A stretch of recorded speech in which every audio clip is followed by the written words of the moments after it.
Hello, hello, hello, Janet. Hi. Sorry, I'm eating my dinner. I got in from work, so I have to eat while we talk. So, Don't you worry about it. I'm just so surprised that there's not more people here at 5, but that's the way it goes with these yeah, the well, free that's master classes. I know I sign up all the time and I just need the recording because it's not a good time. okay.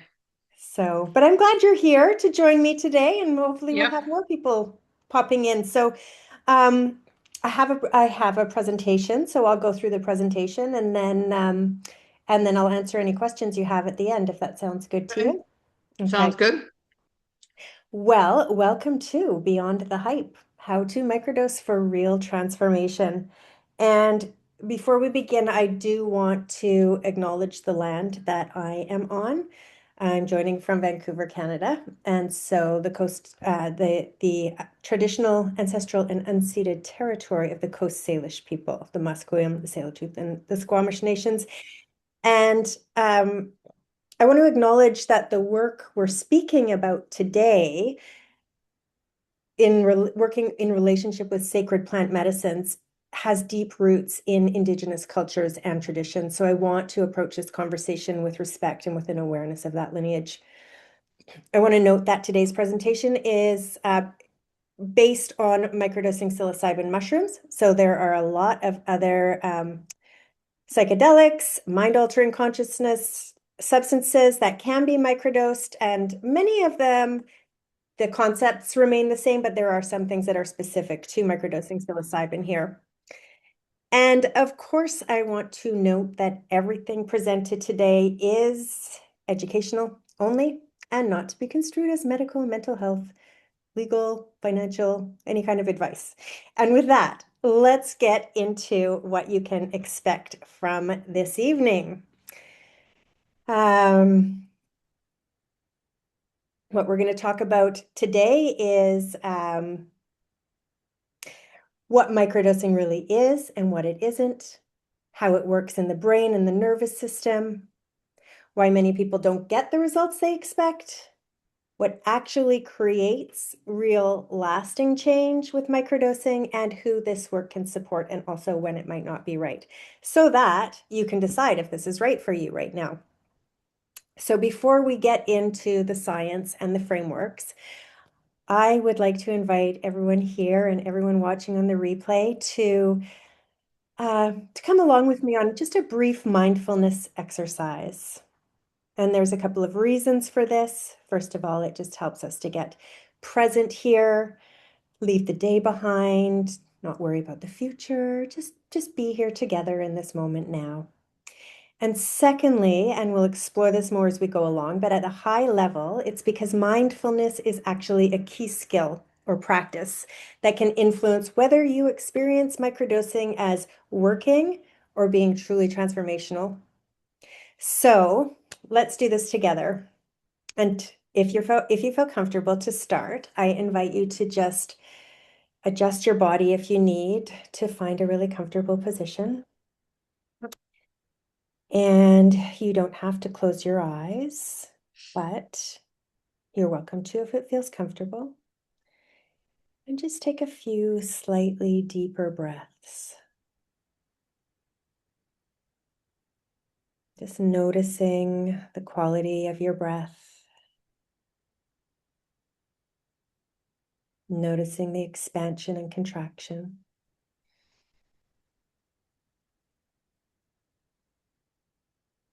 And start to notice your body, where you're making contact with whatever you're sitting on.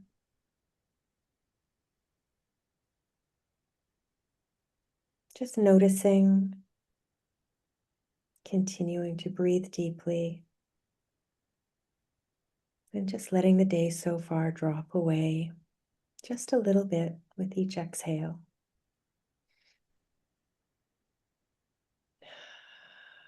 Nothing needs to be solved right now. Nothing else you need to do. And as you're here in awareness, breathing, just gently ask yourself, what brought me here today? What am I hoping to understand?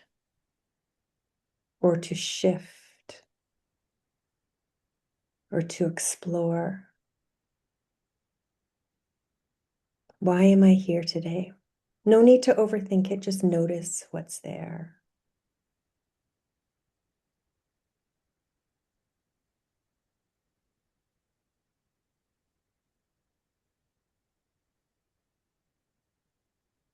Returning your awareness to your breath. And when you feel ready, bringing attention and awareness back to your body, maybe shifting a little, maybe taking a little stretch. And coming back into our space together. Oof, thank you for joining me in that. And if you feel like sharing what came up for you as your intention, drop a few words in the chat. I would welcome that. It's always interesting to find out what's alive in the space together. What we brought into that exercise today were two foundational elements of microdosing for transformation. So those are mindfulness and intention. So mindfulness is really the ability to notice what's happening in your experience without immediately judging it or fixing it or moving past it. And in order to transform ourselves, we need to really notice ourselves. We need to bring awareness and mindfulness to things like our patterns, our habits, our choices, our ingrained patterns of thinking or responding. So mindfulness is important. That awareness piece is important. And then intention helps guide us, guide the awareness where the awareness goes and what you do with that awareness. Because microdosing doesn't just make you feel better. It actually tends to bring to the surface what's already there. It's known as a non-specific amplifier. So we need to give it an orientation for what to bring awareness to and how to work with you in order to transform. So that's the concept of intention. And you'll get a better sense of this as we go along, but just note that these are foundational elements of a microdosing practice that actually creates real lasting change. And they shape everything else we're going to talk about today. And so talking about intention, I'll share my intention for being here today. It is to leave you with clarity. So clarity around what transformational microdosing actually is, how it works, if it might be beneficial to you, and how to approach it in a way that can actually lead to real and lasting change. So just to let you know a little bit more about me, so you know have an idea of why I'm here teaching this masterclass today. I am the founder of the Flourish Academy. So for the past 7 years, I've supported hundreds of individuals and groups working with microdosing and large dose experiences in a safe and intentional way. I'm also on the teaching faculty for certification programs that train microdosing guides. So I spend a lot of time both doing this work myself and also teaching others how to do it responsibly. And I am the host of a podcast called Psychedelic Revelations, where I'm in ongoing conversation with researchers and practitioners. So I'm continuously integrating new science and new perspectives into what I share. And what I've seen consistently across all that experience is that microdosing can be incredibly powerful when it's approached or embraced in a particular way. And that is what I want to share with you tonight. So let's start with the definition of microdosing, because technically microdosing just means taking a very small amount of a substance. And actually that's where a lot of confusion starts. What we're talking about here today is transformational microdosing. And transformational microdosing isn't just about the dose. It's not just about what you take, but it's actually about how you work with it. It's the practice of microdosing so that over time, you actually transform in a sustainable way. And there are basically 5 pillars to a transformational microdosing practice. And the first is the dose, taking a small sub-perceptual dose. This is low enough that you don't feel high or altered. You can go about all of your regular activities of your day There's a preeminent microdosing psychedelics researcher named Dr. James Fadiman, and I love what he says. He says the flowers might look a little bit brighter, but they're not going to turn around and smile at you. So if you are taking anything that makes you feel like you can't do what you would do in your everyday regular life, then technically you're taking more than a microdose. A kind of a rule of thumb is 5 to 10% of a therapeutic or recreational dose. So in my perspective, that is from as low as 10 milligrams up to, on the high side, 200 milligrams. And that even can get confusing amongst all the hype because we have manufacturers out there who are selling microdoses that are half a gram or a gram of psilocybin, which is in no way, shape, or means a microdose. So we're looking for the lowest effective dose where this process can take place in the background of your everyday life. The second pillar is this is not about a one-off experience, or sorry, that is that it's according to a structured schedule. So some days that you dose and some days that you don't dose, and you should never microdose every day. It simply loses its effectiveness. So spacing it out retains the effectiveness and it gives you the opportunity to notice your baseline shift, like to notice what's happening on your non-dosing days. Third, this is done for a defined period of time. So generally 4 to 12 weeks is a rule of thumb, and then at least a 2 week break off. And that is because this is not like a pharmaceutical model that we're so used to of suppressing symptoms. And if you stop taking the medication, then the symptoms come back. This is about supporting changes in how your brain forms patterns over time so that you can sustain your transformation without microdosing. It's not a model that is designed to be taken forever. And fourth, this is really where the transformation happens with awareness, intention, and habit changes.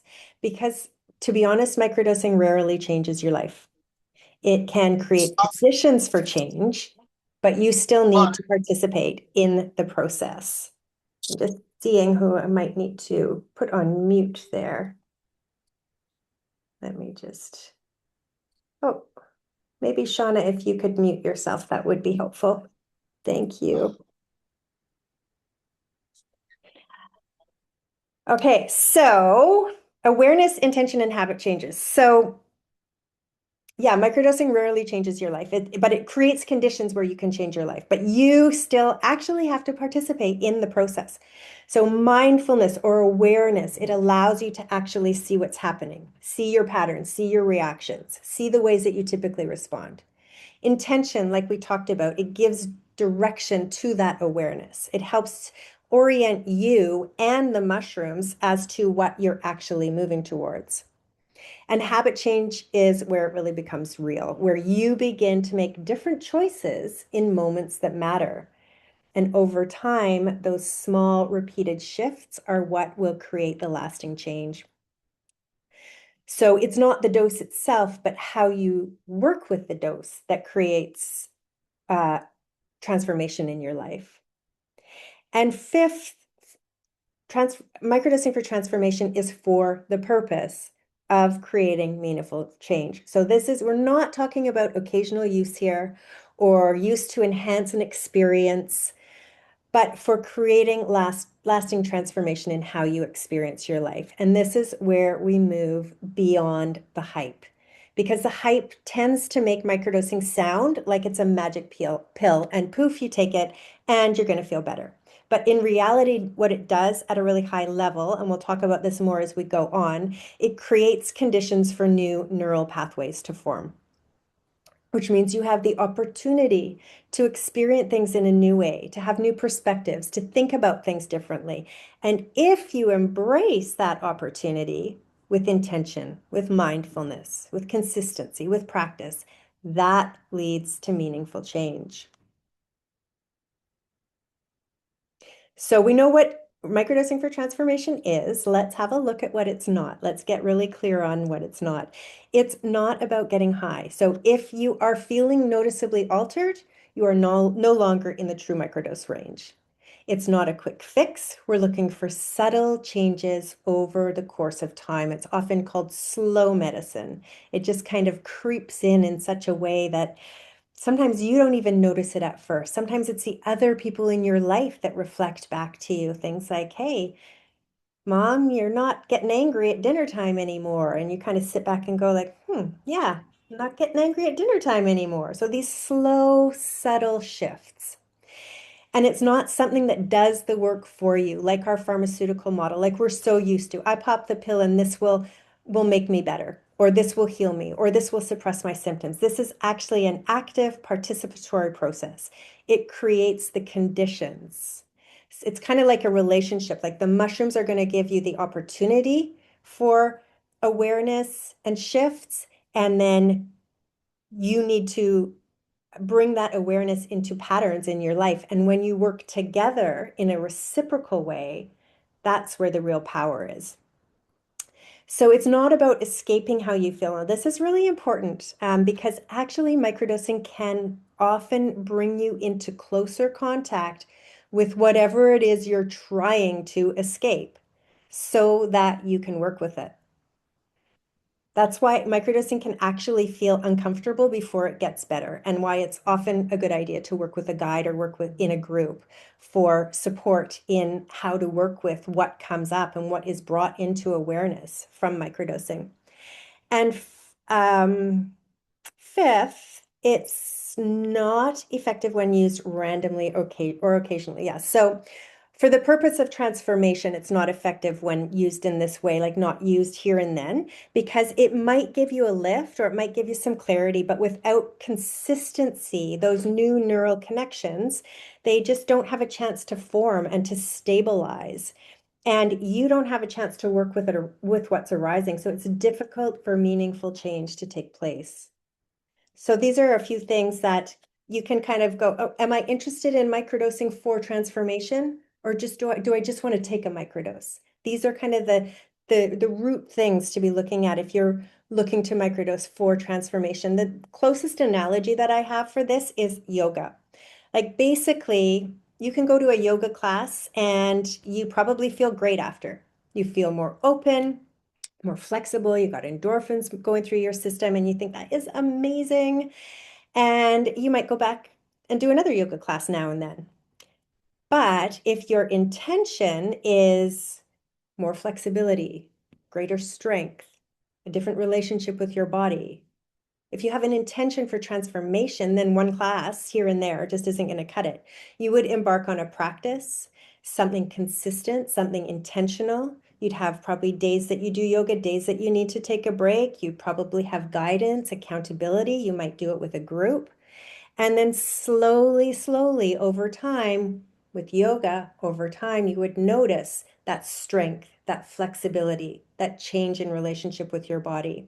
It's the same way with microdosing, with the consistency, and over time, these subtle, slow effects accumulate until they become sustainable transformation. So let's take a little look at the neurobiology and how psilocybin works in the brain and the body. And I won't go too deep here, but it does help to have some understanding. So first of all, it interacts with the serotonin system. So psilocybin converts in our bodies to psilocin, which is the active ingredient. And the psilocin binds to our serotonin HT2A receptors in the brain. So serotonin neurons project from the brain to almost every part of our central nervous system and play a key role in regulating everything from mood to sleep to appetite, learning, and memory. And dysregulation in the serotonin system is linked to depression, anxiety, PTSD, and is targeted in a different way by most pharmaceuticals like antidepressants and anti-anxiety pills. So they work on the same system, just in a different way.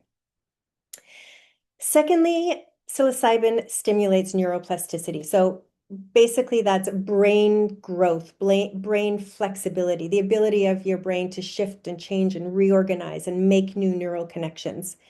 Like when you're young, you have a lot of neuroplasticity. You're constantly learning new things, taking in new information, creating connections, connecting A to B to C, creating beliefs. And then as we get older, these beliefs, these thought patterns, they get deeper and deeper and more ingrained, and our brain loses that flexibility that we had when we were young. And so we get really stuck in beliefs, often limiting beliefs, beliefs about the world, ourselves, in certain patterns of our thought. And it's kind of like grooves in the snow that just get deeper and deeper and deeper until you can't even know that there's any other way to go forward or to go anywhere. And then when you introduce psilocybin, it's almost like that your brain is in a snow globe and you get to shake it up and fresh new snow falls and covers up those old tracks and you're on top of them. And you can see new connections. You can see new destinations. You never thought of going there before. You never thought of getting from A to C to B, like just all these different ways of thinking about it. So this neuroplasticity is really important for us to be able to shift and change and learn new things and see new perspectives and embrace different emotions. So, neuroplasticity is a huge part of microdosing. And the next point, BDNF, which is brain derived neurotrophic factor, is also involved in neuroplasticity. So it is a protein that supports the growth, survival, and connection of neurons. And it's involved in learning and memory and adaptation. And research shows that psilocybin increases BDNF growth and helps to create the prime conditions for that neuroplasticity. So these two work together. The increase in BDFM really like supercharges the neuroplasticity. Fourth, in the brain, psilocybin quiets what's called the default mode network. So this is a network in our brain that kind of governs our sense of self, our inner narrative, the ongoing stream of thoughts about our past, our future. It often shows up active in rumination or worry or negative self-talk. And it's a part of the brain, a system in the brain that is found to be overactive in people who suffer from depression and anxiety. And with psilocybin, we kind of quiet that down. So we're not stuck in rumination thought loops or stuck in doomsday thinking or sick with anxiety because that voice in our head is just telling us we're not good enough. And I mean, that in itself can be transformational when that chitter chatter that we're hardly aware of, but that limits us in so many ways, when that quiets down, it gives us so much more spaciousness to see things in a new way, to consider other perspectives. And finally, research shows that psilocybin decreases inflammation in the body and the brain. So by decreasing inflammation, it addresses a biological root cause of many mood and neurological disorders. It kind of acts like a biological lubricant to reduce mental friction of rigid, repetitive thinking. And at the same time, people who microdose often notice reductions in pain that's caused by inflammation and chronic pain. So, whoa, how does that all come together? Overarchingly, the simplest way to understand how this works together is number one, microdosing can increase flexibility in the brain. Number two, that can lead to less rigid thinking, less automatic reacting.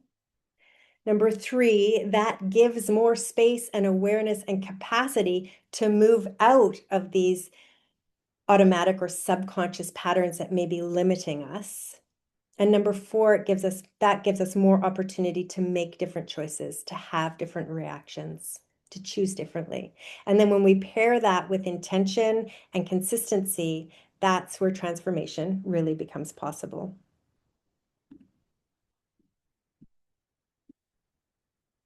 So let's take a minute to look at why some people say microdosing doesn't work for them. And I see this all the time. People try microdosing on their own without guidance, and then they walk away feeling like it doesn't work. And then they come and they talk to me and they share about their microdosing experience. And I notice that in most cases, it's not actually that the microdosing isn't doing anything. It's just because of how it's being approached. So these are the top 5 reasons I've kind of grouped together that I come across where people say or think microdosing isn't working. And you'll see that they kind of summarize what we've learned so far about the mechanisms of microdosing for transformation. So number 1, they take it, they hope it changes how they feel. They want it to be like a quick fix. But because the results are often subtle or not immediate in a way that people expect, they assume it's not working. Or they're really looking for a noticeable shift in mood right away. And when that doesn't happen in a clear and dramatic way, it just gets dismissed, like microdosing doesn't work.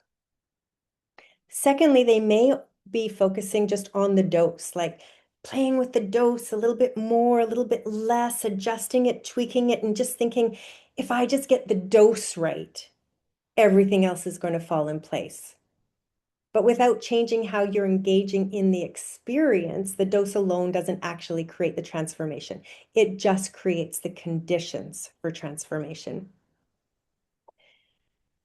Thirdly, I find people, use How it many more loads do you inconsistently. have? Shauna, you got to mute yourself. I can mute Sorry. you. They use it inconsistently or randomly. So a day here, they take it here, or they take it there. They don't take it with structure, or they don't take it with continuity. And the thing is, without consistency, it's very difficult for those new neural connections to form and to establish themselves, and for those small, subtle shifts to build on each other. So it can feel like nothing's happening when really just there's not enough momentum being created for these transformations, for these opportunities to actually have an impact.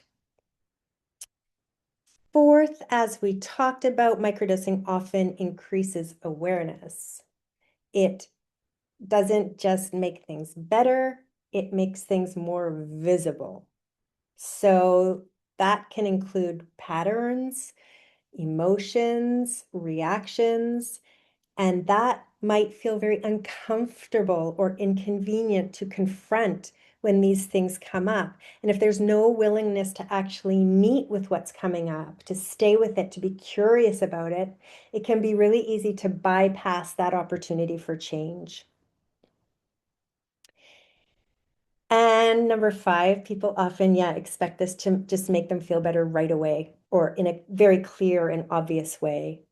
So, and to be clear, microdosing, some people do experience being calmer, being more present, being more focused over time. And that's absolutely part of what can happen, but those changes are often gradual. So they don't always show up in the exact way or the exact timing that people expect.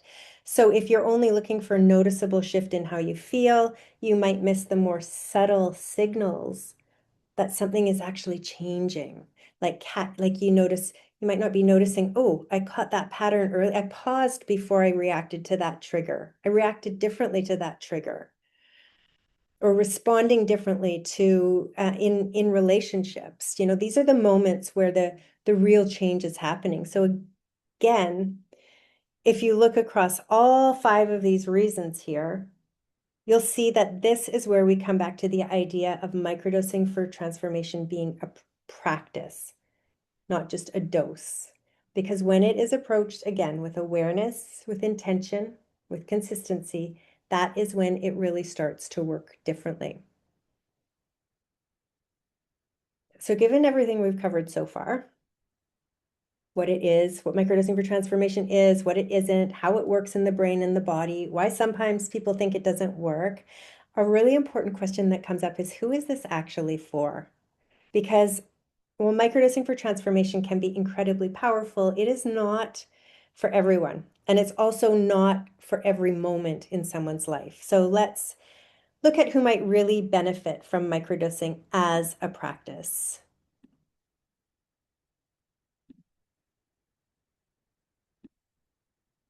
Okay.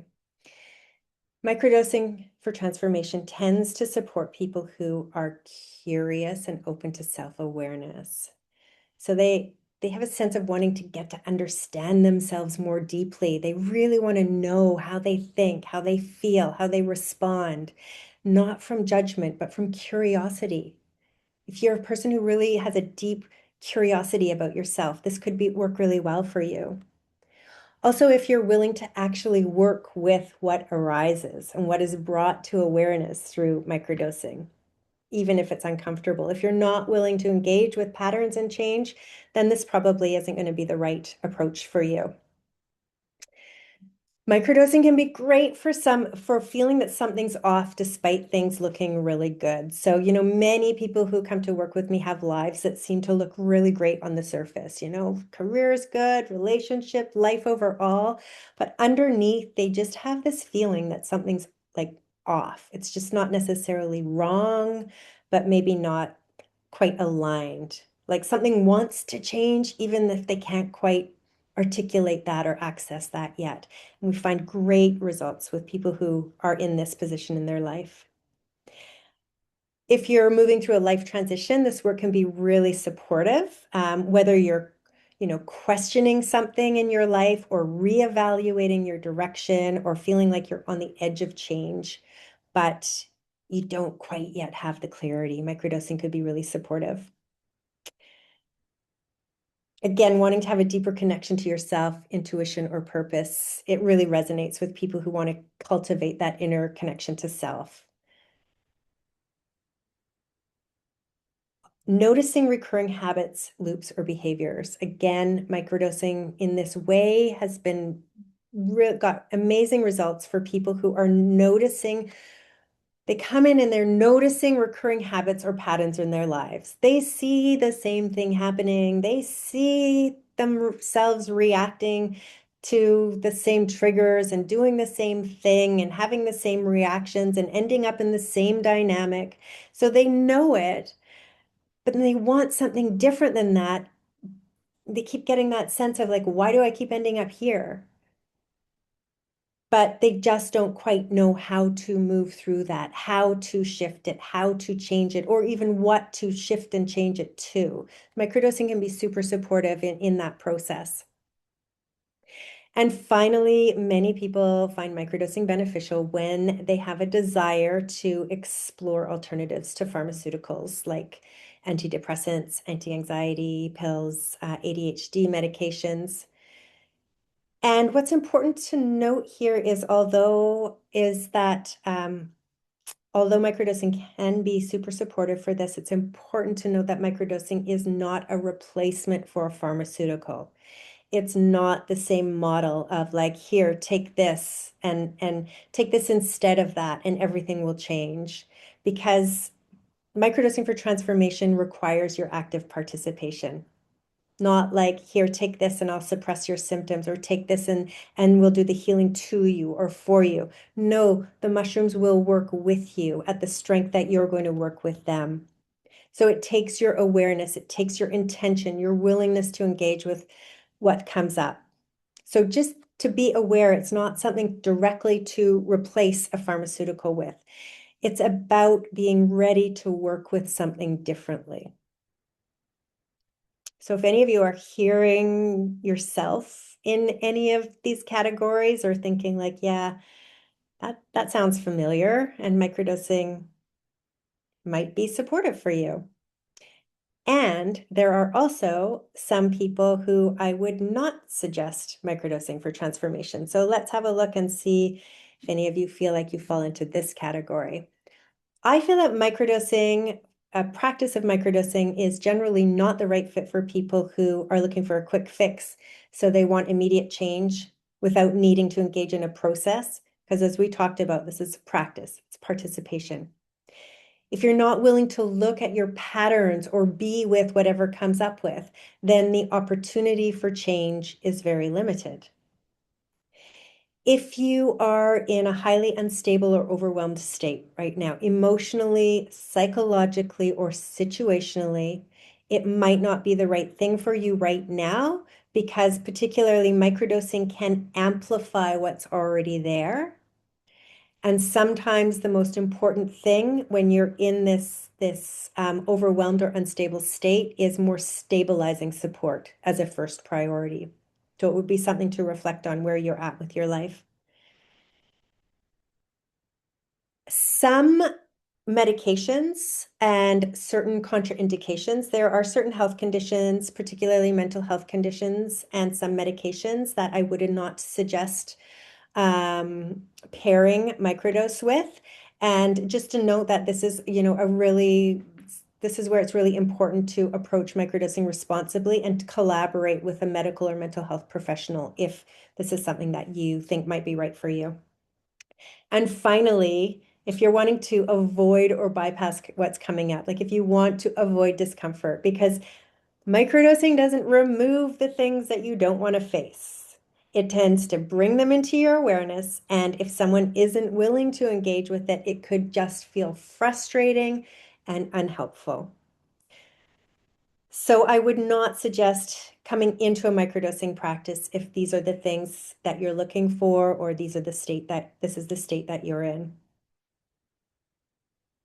But for the people who are ready to embrace microdosing for transformation and who are embracing microdosing as a practice with intention and awareness, what kind of experiences, what might you actually experience as some of your benefits?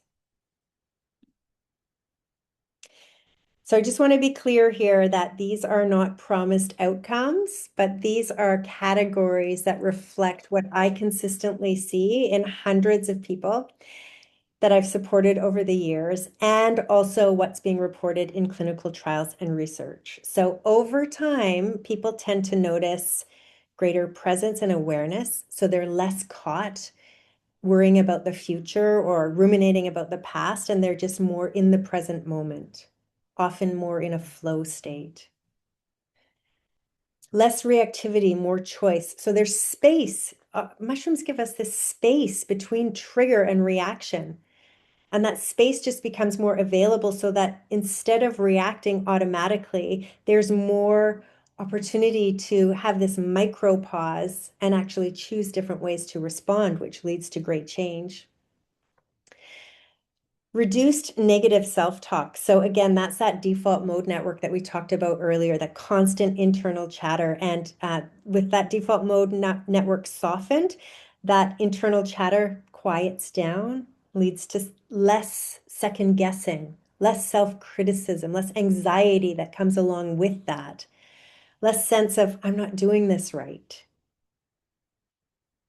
So increased clarity and perspective, so the ability to see things differently and consider new ways of relating to situations.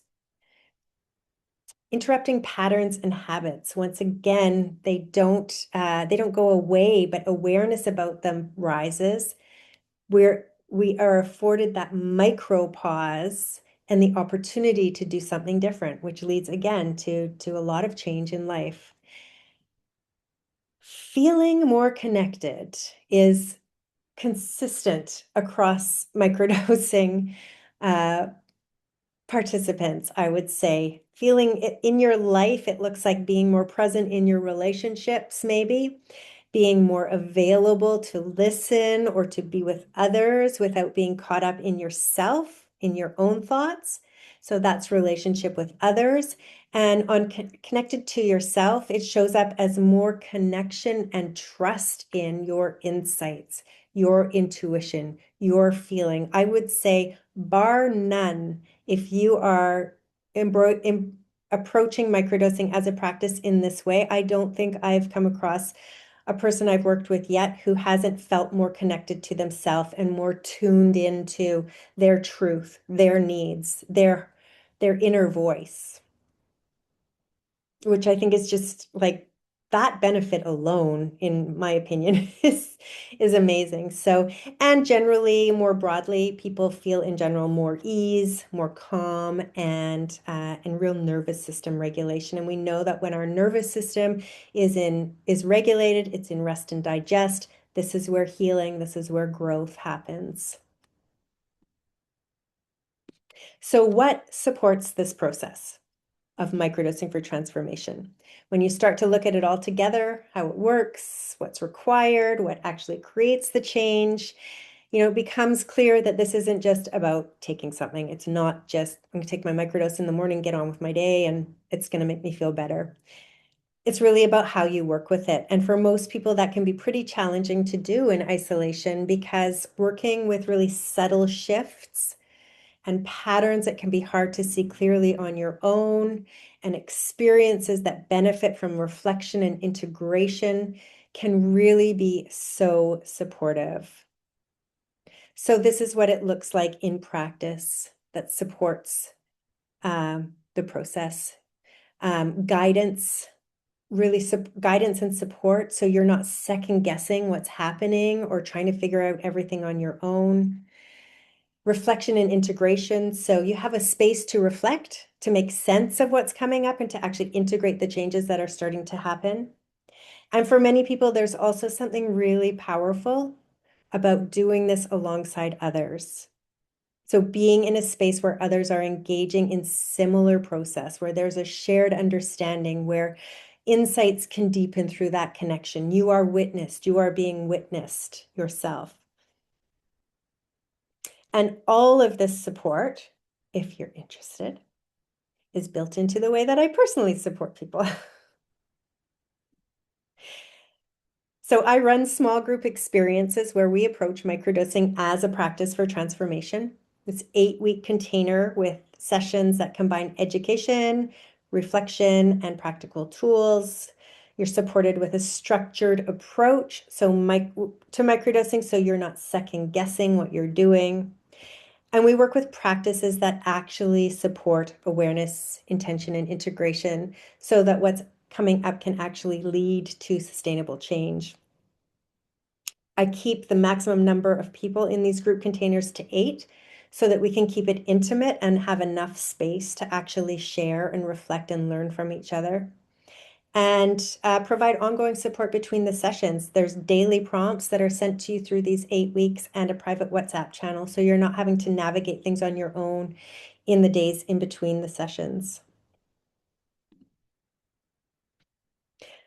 My next group, if you're interested in joining us, starts next Monday. It runs for 8 weeks, 7 till 8:30. Interestingly, I didn't put this on here, but 7 weeks is meeting in our structured session time. And then the 8th week is actually a celebration and integration live breathwork ceremony, which is pretty cool too. So that's the last week. The price is $6.99, and I will guide you on accessing the product.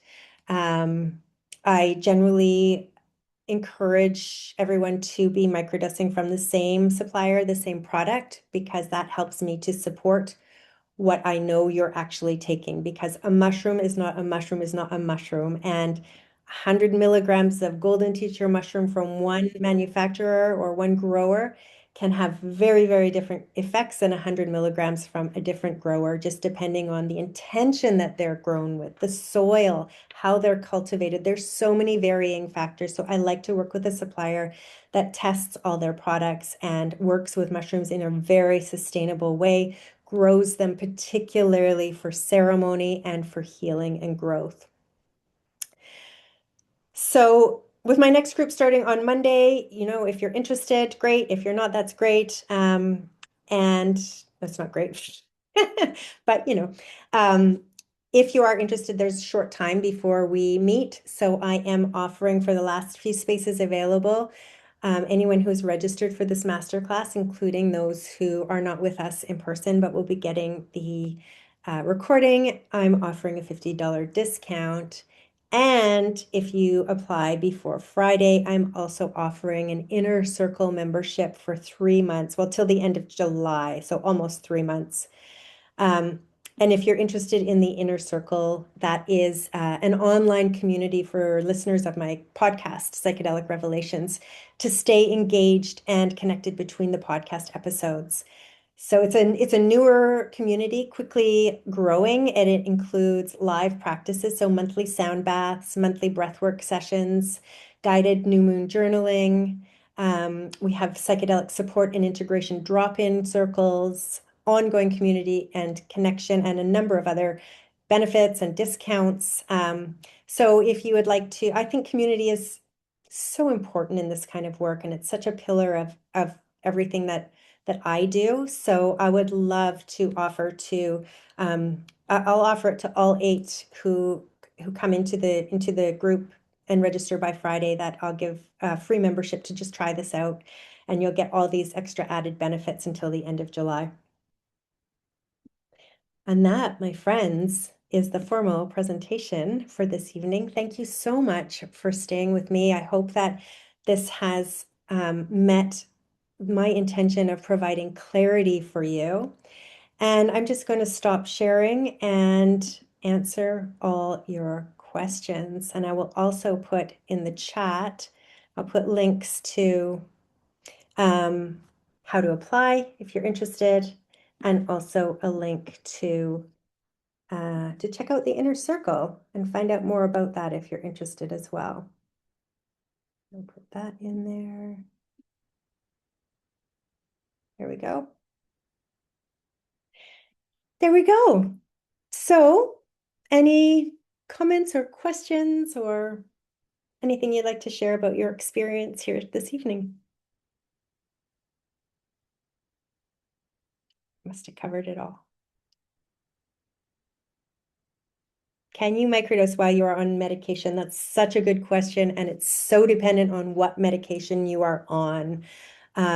For me, I always do a really thorough mental and medical screening before I accept participants. And part of that is that I do collaborate with a psychiatrist and with a pharmacist. So if there are any medications you're on that I think I'm not sure about, then I always consult with them. So, but generally, the medications that people are taking when they are looking to microdosing are generally SSRIs or ADHD medications or anti-anxiety medications. And overarchingly, remember, this is not medical or mental health advice at all, and it would be case by case and, have a thorough look. But overarchingly, microdosing can be very supportive, even when you are taking medications, and even as a part of your tapering program, if you're working on tapering off of medications as well. So hopefully that answers your question. And Elizabeth, thank you as well. Okay. Well, please feel, how much the medicine is. Yeah. Thank you for that question. It's probably about $70 Canadian, depending on, we'll work together after I receive your thorough medical and mental health intake. That gives me a really good idea on how to guide you with the dosing. And so generally, I'd say with shipping, because shipping is quite expensive now. It's not actually the product, but with shipping, I'd say overall probably about $70 Canadian. The price, yeah, the price is 6 9. Oh no, the time and dates. It's Mondays, starting this coming Monday, May 11th, and it runs 7 till 8:30. Okay, I just have to double check that because I'm pretty sure that's what I said. 7 till 8:30 Pacific. Yes, 7 till 8:30 Pacific. And do you meet in person? No, this is all online. So you can join from anywhere in the world. And I often join from anywhere in the world because I love traveling. Okay. Please reach out to me if you have any further questions. Sorry, Janet, I saw you come off mute. Did you want to bring something in? Oh, no, it's been good. Sorry, I accidentally clicked that, but yeah, lots for me to think about. Just lots to think about. I actually, you know what? I do have a question. So, Sure. I would like a maybe a better format of what it really looks like in terms of the group itself. Like, what does that really look like? Because in all sincerity, I'm a very how do I say? critical thinker. And I think, okay, if one is to instill these practices without any microdosing, if someone behaves in a certain way, you have a sitting practice, a meditation practice, that can bring a lot of transformation in and of itself. And so, how much does the microdosing really impact that process already? Does it already enhance for those who already have kind of an established practice?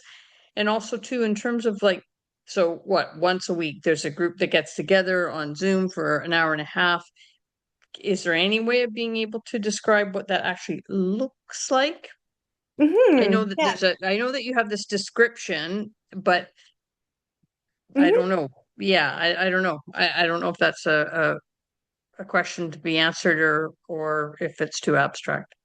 Yeah, no, those are great questions. So thank you so much for asking them. So first of all, like knowing that these other practices can definitely be transformative, absolutely. And then you pair that with microdosing, which creates the neurobiological Mhm. conditions for these practices to kind of be supercharged. So it's a Mm, working together. So the mushrooms give us the conditions for these to really take root and to bring like awareness into bring a lot of awareness into them.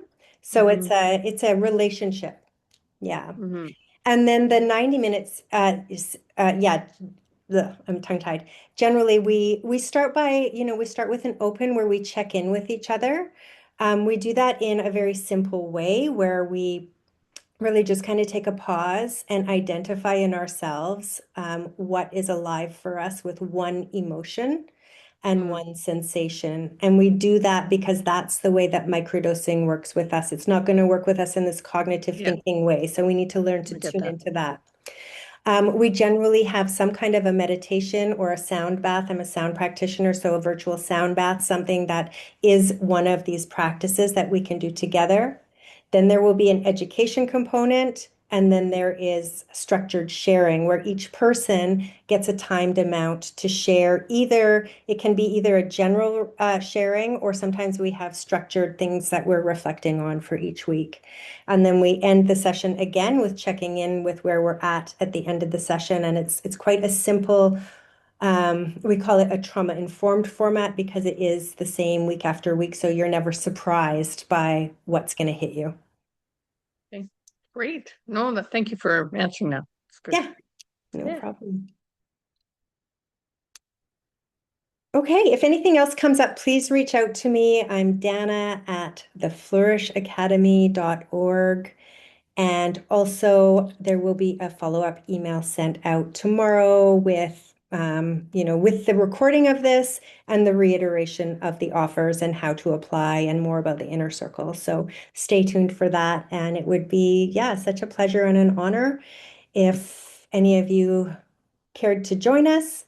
And if not, I just really hope that each and every one of you is walking away with some new knowledge or new insight or something that will support you in whatever you decide to do. So thank you. Thank you, everybody. Have a wonderful evening. Good night.